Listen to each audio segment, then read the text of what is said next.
तो चलिए दोस्तों, कुछ दिन की मोहलत जो हम लेके आए थे, अब दिन पूरे हो गए हैं। अब यहाँ पे भाई बहू और शेखर सब लगे हुए हैं मेरा सामान तैयार करने के लिए। और देख सकते हैं छोटी छोटी चीज़ें लोगों ने रखी। और यहाँ पे पर थोड़ा बहुत लगा माँ के लिए और सामान जाने लग गया। जब सामान तैयार होता है, बैग वैग तैयार होते हैं ना, तो बहुत दुख होता है दोस्तों। बहुत ही मन में ऐसा होता है ना कि जाने का जो गम होता है, बहुत क्या ही करें। तो आज बहुत दिल भर आया जाते जाते, मतलब इतना रोना आया। इतना तो मैं जब माँ होती थी ना तब नहीं रोती थी, लेकिन आज बहुत ज़्यादा रोना आया क्योंकि मम्मी का जो एहसास है ना, मेरे को अभी बहुत फील हुआ कि सामान तैयार करना, रोड तक मेरे को छोड़ने आना, उसका वहाँ पे गले मिलना, रोना और हर एक चीज़। मतलब जब माँ नहीं होती है ना, उसके बाद याद आती है ये सब चीज़ें कि क्या करें। तो दोस्तों समझ सकते हैं, जिसकी माँ नहीं है वही ये चीज़ें समझ। चलिए दोस्तों, कर क्या सकते हैं, जाने वाले चले जाते हैं, यादें रह जाती हैं। और काश कि हम रोक पाते, कुछ ऐसा होता कि हम लोग मतलब हमें पहले से पता होता तो हम शायद जाने भी नहीं देते अपनों को। और ये सब विधि का विधान होता, लिखा होता है, पर क्या कर सकते हैं। पर माँ की जो फीलिंग होती है ना, वो कभी नहीं जाती है शायद, मेरे को लगता है। क्योंकि जो सांसें हमारी होती है ना, वो भी माँ की भी होती है। तो क्यों माँ का जो एहसास होता है रहना भी चाहिए। लेकिन दिल भर आता है दोस्तों जब जाते हैं, घर खाली मिलता है। कहते हैं ना कि जिस घर कितना भी बड़ा हो, लेकिन माँ जिस कमरे में होती है ना, रौनक उसी कमरे से आती है। ये सब होता है। पर बेटी को जाते हुए या मैके आके, तो सबसे पहले फील जो होता है ना, एक माँ के लिए ही आती है। तो वो ऐसा नहीं है कि घर में किसी ने ध्यान नहीं दिया या हमें स्पेशल फील नहीं करा, ऐसा कुछ नहीं है। तो दोस्तों सब कुछ कराया, पर एक माँ का जो जगह होती है ना, उसको तो कोई भी नहीं ले सकता है। तो यही सब है। फिर अब हमें आना है और सफ़र कंटिन्यू कर रहे हैं।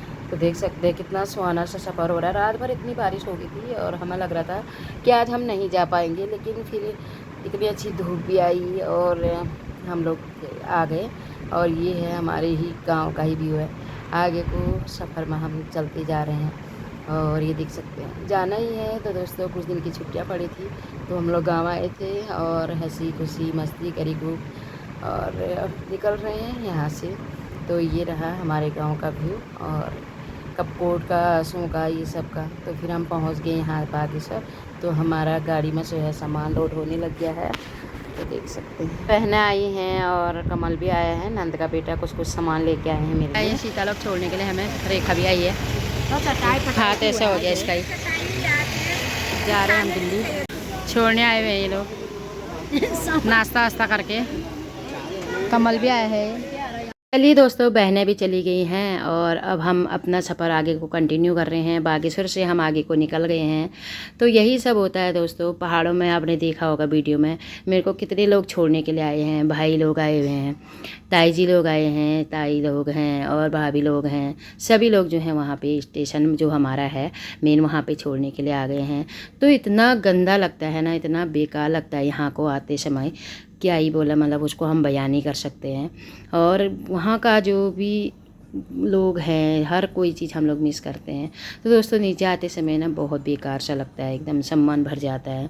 पर क्या करें, आना है, गृहस्थी यहीं है तो हमें यहीं आना है। स्कूल हैं, स्कूल खुल गए हैं, बच्चों की टेंशन है, नौकरी है, तो इस सब के लिए यहाँ आना ही पड़ता है।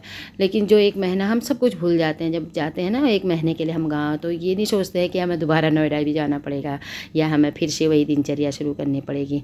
तो ये सब चीज़ें होती हैं। फिर उसके बाद जैसे महीना ख़त्म होता है, आने की तैयारी शुरू हो जाती है, तो वही सब फिर याद आने लगता है। तो धीरे धीरे हम सफ़र में आगे बढ़ रहे हैं। तो यहाँ से हम अब पहुँच गए हैं गरुड़ साइड। कुछ देर बाद यहाँ पे सौरभ जोशी का भी गांव आएगा, जो सोमेश्वर में सौरभ जोशी का गांव है। वहाँ के नज़ारे भी मैं आपको आगे को दिखाऊंगी। तो ये सब है, तो यही सब रहता है दोस्तों। माँ का हाथ जो एक जगह होती है उसको कोई नहीं ले सकता है, लेकिन एक होता है ना, माँ हर किसी की जगह ले लेती है। माँ किसी का एहसास नहीं होने देती है ना होने का, लेकिन माँ की कमी जो होती है वो कोई भी पूरी नहीं कर सकता है। और ये एहसास हमें ना माँ के जाने बाद हुआ कि माँ। तो आप देख सकते हैं ये सुंदर सा गांव है, ये है सौरभ जोशी का गांव। और यहीं पे सौरभ जोशी के जो दादा दादी हैं, जो उनका पैतृक घर है वो यहीं पे है, यहीं रहते हैं वो लोग। और सौरभ जोशी लोग तो खैर हल्द्वानी में रहते हैं आप, लेकिन उनके दादा दादी का घर और वो लोग अभी भी यहीं पे रहते हैं। ये है उनके गाँव का नज़ारा जो देख सकते हैं, यही कहलाता है सोमेश्वर। ये रुकी हुई है गाड़ी और यहाँ पे खाना खाते हैं सभी लोग। ये देखिए ये होटल है और हम खा रहे खाना। तो यहाँ पे हमने खाना खाया, हम पहुँचे अभी अल्मोड़ी में। तो यहाँ से हमने खाना ना खा के हम अपने सफ़र को यहाँ से कर रहे हैं आगे को कंटिन्यू। तो देख सकते हैं पहाड़ों का सुहाना सा सफ़र, हल्के हल्के बादल लगे हुए हैं और ऐसा माना प्रतीत हो रहा है कि एक नीले कपड़े में सफ़ेद सा कुछ मतलब फूल रखा हो, ऐसा फील हो रहा है। तो ये देख सकते हैं पहाड़ों का रास्ता टफ रहता है, बारिश का मौसम है, अब जगह जगह जो है भूस्खलन रहता है। आगे को जो है जो लगे हुए मशीनें लगी हैं तो रोड साफ़ भी कर रही हैं। और आज बारिश नहीं हुई तो बहुत अच्छा मौसम, रात भर बारिश रही तो हमें डर भी लग रहा था कि अचानक कहीं अगर बारिश हो जाएगी तो फिर हम लोग कैसे पहुंचेंगे। तो दोस्तों हम चलते चलते आगे बढ़े तो देखा हम लोग पहुंच गए यहाँ पे भीमताल में। ये है भीमताल की मार्केट। तो यहाँ पे बच्चे जो हैं देख सकते हैं स्कूल से जा रहे हैं, स्कूल से घर की ओर जा रहे हैं। तो ये रही भीमताल की मार्केट। तो हम कैंची धाम पे ना मेरे को नींद आ गई। कैंची धाम भी हमारे रास्ते में पड़ता है, तो कैंची धाम का मैंने दिखा नहीं पाई क्योंकि उस टाइम मेरे को नींद आ गई। और अभी देख सकते हैं ये भीमताल का सुंदर सा दृश्य है, आप देख सकते हैं। भीमताल भी जस्ट मतलब ऐसी ताल है तो रोड क्रॉस करते हुए हम लोग ऐसे निकलते हैं। तो ये रही भीमताल। तो ये भीमताल का नज़ारा आप देख सकते हैं।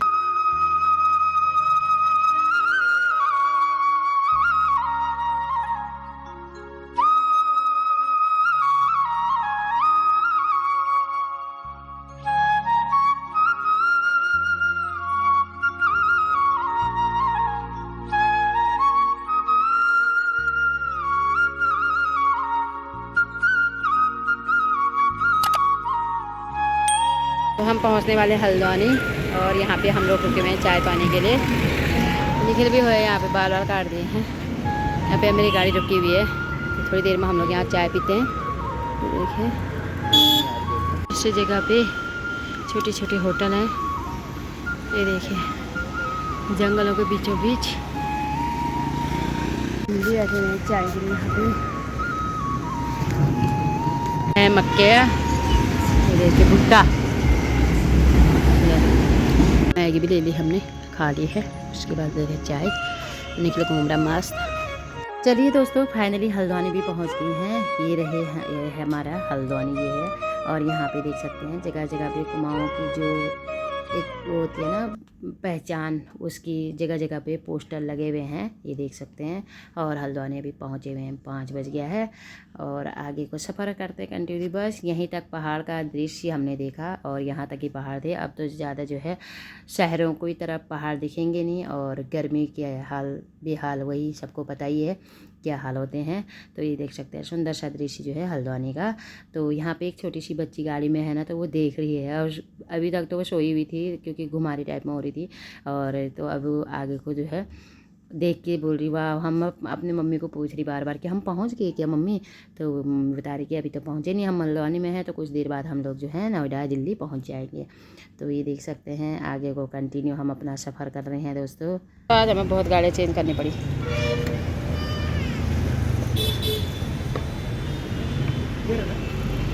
तो दोस्तों आगे को हम सफ़र कर रहे हैं कंटिन्यू और हल्द्वानी से आगे निकल गए हैं। आज ना हमने गाड़ी क्यों चेंज करी, क्योंकि जो आजकल ऑफ सीज़न हो गया है, अब जुलाई आ गया है, हम जुलाई को ही आए हैं नीचे को। और जून तक तो बहुत भीड़ रहती है क्योंकि गांव से जितने लोग होते हैं, कोई हल्द्वानी दिल्ली नोएडा सब आते रहते हैं। तो अभी जो है ऑफ सीज़न हो गया तो गाड़ियाँ कम चल रही है। तो ड्राइवर शायद कहीं चला गया है या गाड़ी उनकी नहीं आई जिनकी गाड़ी में हम आते हैं, तो अभी इसलिए चेंज करने पड़े। उसने पहले तो हमें हल्द्वानी वाली गाड़ी में बिठाया, फिर हल्द्वानी से जो दिल्ली वाली गाड़ी लगी थी उस पहाड़ों से शहरों की ओर आ गए हैं। तो यहाँ पे रामपुर में हम पहुँच गए। तो यहाँ पे ये ना CNG भरा रहा है ड्राइवर, तो हम लोग सब उतरे हुए हैं। तो ये है पेट्रोल पंप, देख सकते हैं। यहाँ बहुत ज़्यादा गर्मी हो रही है, एकदम अजीब सा लग रहा है।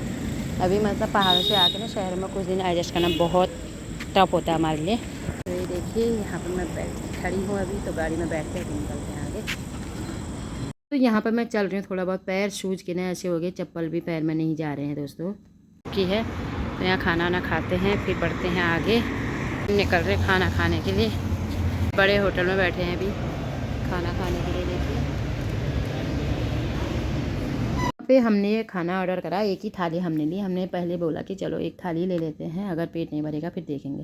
तो यहाँ पे हमने एक थाली ली, उसमें बहुत सारा आइटम था, लच्छा पराठा, नान, ये सब। तो हम दोनों का पेट भर गया है और हमने यहाँ से खाना ना खाया तो सफ़र को गिरा कंटिन्यू। तो दोस्तों अब इतनी गर्मी होने लगी ना, भयंकर गर्मी होने लगी है, हालत ख़राब हो गई है गर्मी से। अब क्या ही करें, मतलब आना तो पड़ता है। और यहाँ पे ये रात का व्यू है। तो जस्ट हम पहुँचे हैं सेक्टर 62 में, नोएडा में। तो उसके बाद जस्ट अब आने ही वाला है घर, तो पहुँचने वाले हैं। तो इतने में ही देखा कि हम तो घर पहुँच गए हैं 11:15 में। ये देखिए सामान लाया जा रहा है। अब पहुँच गए हम उत्तराखंड से नोएडा। हालत ख़राब हो गई, अब सो जाते हैं। इस ब्लॉक कर दिए बैंड। बस निश्चित के बाद हम पहुँचे हैं यहाँ पे। अब चलिए दोस्तों, स्कूल की तैयारी हो गई है। दूसरे दिन जो है निखिल जाने लग गया स्कूल और मैंने इसको तैयार कर दिया है। अब जा रहा है स्कूल की ओर। यही दिनचर्या होती है, शुरू हो गई है जो।